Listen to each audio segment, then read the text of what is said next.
Fishing had always been my refuge, a sanctuary away from the bustling chaos of daily life. The tranquil lake nestled within the dense forest provided a serene backdrop where I could cast my line, breathe in the crisp air, and let my mind wander. That particular weekend, I had planned a solo trip to my favorite spot, a secluded cabin that sat at the edge of the lake, surrounded by towering pine trees. The sun was setting, casting a golden hue across the still waters when I noticed him. A man, dressed in dark clothing, emerged from the shadows of the forest, carrying a large barrel.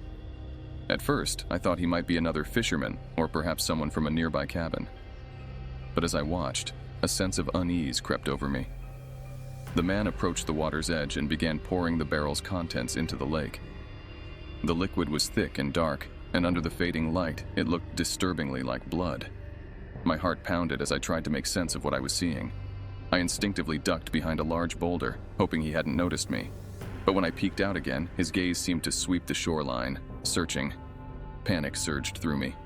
I needed to get back to my cabin, away from whatever was happening here. I gathered my gear as quietly as I could and slipped into the dense underbrush, making my way back to the cabin with hurried, silent steps. The forest, usually so welcoming, felt ominous, every rustle of leaves and snap of twigs amplifying my fear. When I finally reached the cabin, I bolted the door and drew the curtains, my breath coming in short, sharp gasps. Moments later, a knock on the door shattered the fragile silence. My blood ran cold. Through a crack in the curtain, I saw him standing on the porch, the man from the lake. His face was shadowed, but his posture was relaxed, almost casual. He knocked again, more insistently this time. "Hey, I know you're in there. Can we talk?" His voice was calm, almost friendly, but it sent shivers down my spine. I didn't respond, hoping he would leave, but he continued. "I saw you at the lake. It's not what you think. I can explain." Against my better judgment, I approached the door, keeping the chain lock in place. "What do you want?" I called out, my voice trembling. "I'm really sorry if I scared you," he said. "The liquid, it's a special kind of fish attractant. It looks strange, but it's completely harmless. I use it for night fishing." His explanation seemed plausible, yet something in his demeanor felt off. I didn't want to engage further. "I don't care what you were doing, just leave me alone." A tense silence followed, and then he sighed. "All right, I'll go. Sorry for the trouble." I watched as he walked away, disappearing into the night. I double-checked the locks and, despite my lingering unease, eventually fell into a restless sleep. Hours later, a noise jolted me awake, a faint creaking, like someone stepping on a loose floorboard. My pulse quickened as I lay still, straining to hear. The noise grew louder, closer, and then I saw it, a shadow moving outside the window. I grabbed the gun I kept in the bedside drawer, my hands shaking. The door rattled as the man tried to force it open. "I know you're in there!" he shouted, his voice now tinged with anger. "Open the door!" I pointed the gun at the door, my finger hovering over the trigger. "Get away from here or I'll shoot!" I yelled. For a moment, there was silence. Then, with a violent crash, the door burst open. The man stood there, his face twisted with rage. Without thinking, I fired a warning shot into the ceiling. The deafening bang echoed through the cabin, and the man froze, his eyes wide with shock. "Leave!" I screamed, aiming the gun directly at him. He hesitated, then slowly backed away, his hands raised. All right, I'm leaving. Don't shoot." He turned and fled into the darkness. I stood there, trembling, until I was sure he was gone. Then I locked the door again and sank to the floor, my mind reeling. What had I stumbled upon? Whatever it was, I knew one thing. I would never return to that lake. My sanctuary had become a nightmare, and the shadows held too many secrets I was no longer willing to uncover. As the sun dipped below the horizon, casting long, eerie shadows over the lake, I knew it was time to pack up. I had been fishing alone in my small boat for hours, enjoying the solitude and the soft lapping of water against the hull. The day had been uneventful, and I had caught a few fish, nothing spectacular, but enough to call it a good day. The light began to fade rapidly, the sky turning a deep indigo. I started to gather my gear, but then, in the distance, I saw a boat approaching. It was odd to see another boat out here at this hour. The lake was usually deserted by dusk. As it drew closer, I waved and called out, hoping for a friendly conversation or at least a nod of acknowledgement. But there was no response. I felt a chill run down my spine as the boat continued its silent approach. It was an older model, with peeling paint and a tattered flag fluttering in the breeze. I called out again, louder this time, but still received no reply. The boat came to a stop a few yards away, and that's when I saw him. A figure in a black raincoat stood at the bow, his face obscured by the hood. The darkness made it impossible to see any distinguishing features. He stood there motionless, staring in my direction. The silence was deafening. The only sounds were the gentle splashes of water and the occasional croak of a frog. "Hello? Do you need any help?" I asked, my voice betraying a hint of unease. There was no response. The figure remained still, a menacing presence that set my nerves on edge. I fumbled with my fishing gear, trying to keep an eye on the stranger. My boat rocked gently as I moved. "Hey, if you don't need anything, I'm going to head back," I shouted, my voice cracking slightly. Still no response. I felt a growing sense of dread. The figure suddenly moved, taking a step forward, and I saw a glint of metal in his hand. Panic surged through me. I dropped my gear and scrambled to start the engine. My hands were shaking so badly I could barely grip the starter cord. The engine sputtered, but didn't catch. The figure in the black raincoat was now at the edge of his boat, only a few feet away from mine. "Get away from me," I yelled, desperation creeping into my voice. I pulled the cord again and again, but the engine refused to start. The other boat gently bumped against mine, and before I could react, the man in the raincoat was climbing aboard. He moved with an unsettling calmness, his face still hidden in shadow. I grabbed an oar, the only weapon within reach, and swung it wildly. The first blow caught him off guard, striking his arm and causing him to drop the knife. He staggered but didn't fall. I swung again, this time aiming for his head, but he ducked and lunged at me. We struggled, the boat rocking violently beneath us. He was strong, stronger than I expected, and his grip on my arm was like a vice. I managed to twist free and jab the oar into his midsection. He grunted and doubled over, giving me just enough time to deliver a final, desperate blow to his back. He stumbled, lost his balance, and fell overboard with a splash. Breathing heavily, I scrambled back to the engine. My heart was pounding in my chest, and my hands were slick with sweat. I pulled the cord once more, and this time, the engine roared to life. Relief washed over me, but it was short-lived. I looked over the side of the boat and saw the man in the raincoat clinging to the edge, trying to pull himself back up. With a surge of adrenaline, I kicked at his hands, desperate to get him off my boat. His grip loosened, and he slipped beneath the surface. I didn't wait to see if he would resurface. I steered the boat away, pushing the engine to its limit. As I sped across the darkening lake, I glanced back and saw nothing but ripples where the struggle had taken place. The other boat drifted aimlessly, its sinister occupant nowhere in sight. I didn't stop until I reached the dock, my hands still trembling as I tied up my boat.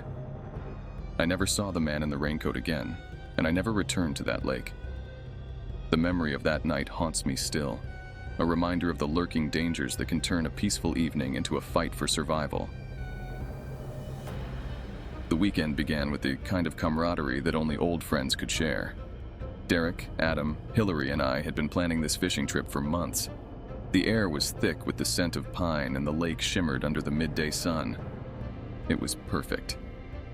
"Just like old times," Adam said, casting his line into the water. Hillary laughed and opened a cooler, handing out beers. "Cheers to a weekend of no responsibilities," she declared, and we all clinked our bottles together. The day passed in a blur of laughter and stories. Derek recounted our high school pranks while Hillary teased Adam about his infamous college crush. We fished, we drank, and we forgot about the world outside our little bubble on the lake. As the sun dipped lower, painting the sky in hues of orange and pink, we decided to call it a day. Derek moved to pull up the anchor, and that's when everything changed. "Hey, this thing's stuck," Derek grunted, giving the rope a hard tug. I moved to help him, and together we pulled with all our might. There was a sudden, awful resistance, followed by a sickening slurp as something broke free from the lake bed. The water churned and bubbled around us. Then, rising from the depths, we saw it. A body. The corpse was in an advanced state of decomposition. Fish had done their work, leaving gnawed flesh and exposed bone. The stench hit us like a physical blow. Hillary screamed, dropping her beer. Adam turned pale, and I felt bile rise in my throat. "Jesus Christ!" Derek yelled, backing away. The body, tangled in our anchor line, floated grotesquely beside the boat. We could see the remnants of a tattered shirt clinging to what was left of its torso, and patches of hair still clung to its skull. "We have to get it out of the water," Adam said, his voice trembling. "We need to call the police." I nodded, though every fiber of my being wanted to cut the line and let the lake take back its grim secret. But we couldn't. This was someone's loved one, someone's missing person. With shaking hands, we managed to haul the body into the boat. The smell was unbearable up close. Flies buzzed around, drawn by the rotting flesh. Hillary was sobbing quietly, her face turned away. I pulled out my phone and dialed 911, my fingers slick with sweat. "We found a body," I said, my voice steady despite the chaos around me. "We're at Lake Miller's. We need help." The operator's calm voice guided me through the process. Help was on the way. But we were alone on that lake, with the sun setting and darkness creeping in. The minutes felt like hours as we waited. Derek, always the practical one, covered the body with an old tarp we had on board. It did little to mask the smell, but at least it was out of sight. "Who do you think it was?" Hillary whispered, her eyes red and swollen. "Doesn't matter," Derek replied gruffly. "We did the right thing." Adam nodded, but I could see the haunted look in his eyes. We all felt it. The weight of the body, the horror of its presence, hung over us like a shroud. Finally, the wail of sirens broke the silence. A police boat approached, and officers quickly boarded ours. Their expressions hardened as they took in the scene. One of them, a grizzled veteran with a lined face, knelt beside the tarp. "Good job, folks," he said, though his voice was grim. "We'll take it from here."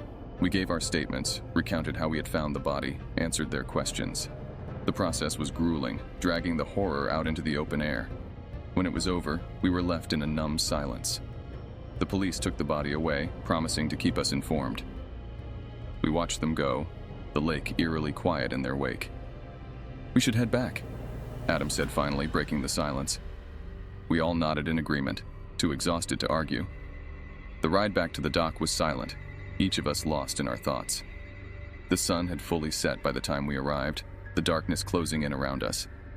We unloaded our gear in a daze, the joy and excitement of the morning a distant memory.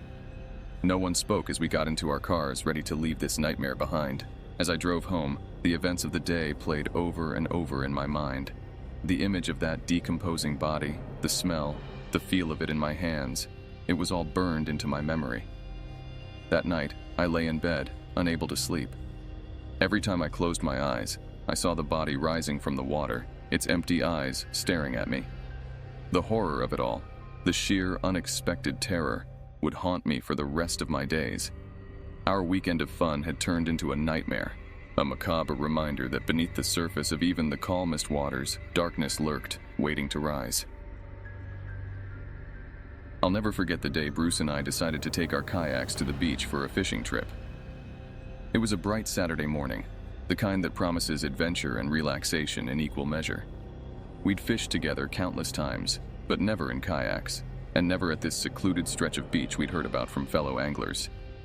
We set off early, the sun just starting to paint the sky with its warm hues. Our kayaks sliced through the water smoothly, and the gentle rhythm of the waves was calming. We paddled out a good distance from the shore, our hearts pounding with the thrill of the unknown. "Perfect spot," Bruce said, pointing to an area where the water seemed a bit deeper. We anchored our kayaks and cast our lines, the anticipation hanging thick in the air. It didn't take long for the first bite. We both pulled in a few small fish, laughing and joking about who would catch the biggest one. Then, it happened. I felt a tug on my line, stronger than anything I'd ever felt before. My rod bent almost to the point of snapping. "I've got something big!" I shouted to Bruce, my voice barely masking the excitement and strain. "Hang on, man!" Bruce paddled closer, his eyes wide with anticipation. The fight was intense. My muscles burned as I struggled to reel in whatever was on the other end of the line. It felt like an eternity, the fish giving everything it had, but I was determined not to let it get away. I finally started to gain some ground, slowly pulling it closer to the kayak. Then, in a split second, the water erupted. A massive shape lunged from the depths, its jaws clamping down on the side of my kayak. The force nearly capsized me. I screamed, barely keeping my balance as the kayak rocked violently. "Shark!" Bruce yelled, his face pale with horror. The predator was enormous, its dark, sleek body circling menacingly beneath the surface. I could see the teeth marks on the side of my kayak, the plastic scarred and punctured. Panic surged through me as the shark came around for another pass. "We need to get to shore now!" I shouted, my voice trembling. We paddled with all our might, our hearts pounding in unison. Every muscle screamed in protest, but the adrenaline kept us moving. The beach seemed impossibly far away, each stroke of the paddle bringing us only a fraction closer to safety. The shark wasn't giving up. It circled us, its dorsal fin cutting through the water like a knife. I could feel its presence, a lurking death waiting for the right moment to strike. It lunged again, this time catching Bruce's kayak, nearly tipping him over. Bruce's eyes met mine, filled with fear and determination. "Keep going," he urged, his voice barely audible over the sound of the crashing waves and our frantic paddling. We pushed harder, the shoreline inching closer with agonizing slowness. The shark made another attempt, its jaws snapping shut just inches from my paddle. I could see its cold, black eyes, a remorseless predator driven by instinct. As we neared the shallow waters, the shark seemed to hesitate. The water was too shallow for it to follow without grounding itself. We didn't dare slow down, not until our kayaks scraped against the sand. We leaped out, dragging the kayaks onto the shore, our breaths ragged and our bodies shaking with exhaustion and fear. We collapsed on the sand, staring out at the water where the shark still circled, frustrated by its failed hunt. "Did you see the size of that thing?" Bruce gasped, his voice a mix of awe and terror. I nodded, my mind replaying the harrowing encounter. "I thought we were done for." We sat there for a while, the adrenaline slowly draining from our systems, leaving us weak and shaky. The sun had climbed higher in the sky, the peaceful beach now a stark contrast to the nightmare we'd just escaped. "We need to report this," Bruce said finally, breaking the silence. "Warn others." I agreed, knowing we'd come dangerously close to becoming another statistic. As we packed up our gear and loaded the kayaks back onto our truck, I couldn't shake the feeling of those cold, black eyes watching us from the deep. That day, we learned the true meaning of fear. The ocean, for all its beauty, is home to creatures beyond our control, predators that lurk just below the surface. And sometimes, they remind us just how fragile we really are.